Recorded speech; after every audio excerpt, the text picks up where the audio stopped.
Vaja je v osnovi že četrta v vrsti, postaja izredno mednarodno priznana. Letos se odvija na 5 lokacijah po Republiki Sloveniji.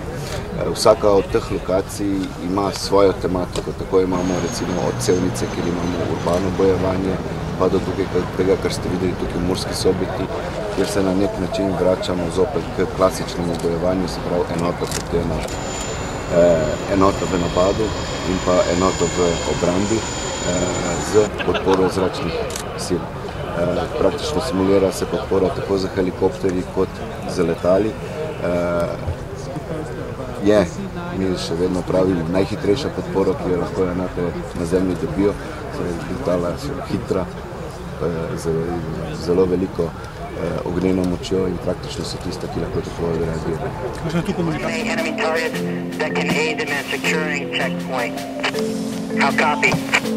Copy all, restore. 14.830. None. 515 meters northwest and back to orbit. How copy? 9 lines so far. How copy? Final attack heading 0701 rocket.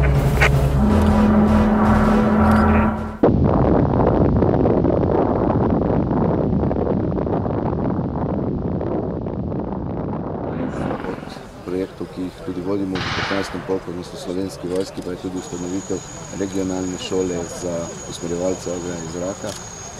Mi pričakujemo, da praktično gremo ves čas naprej.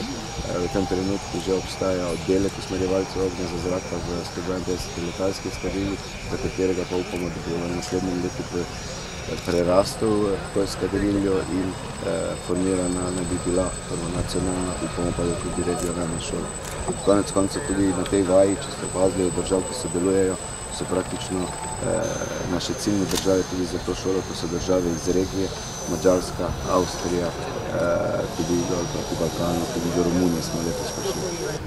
Mi smo v vsakem kontingentu Slovenske vojske v Afganistanu imeli tudi usmerjevalca ognja iz zraka, ki so dobili NATO call sign, kar pa pomeni, da so lahko usmerjali brez kakršne pomoči ali nadzora letala NATO, ki so bila v tistem trenutku v zraku. To je za nek način na profesionalnem področju največje priznanje, saj te NATO zveza kot takega prizna za sposobljenega in usposobljenega za delovanje v resnični operaciji.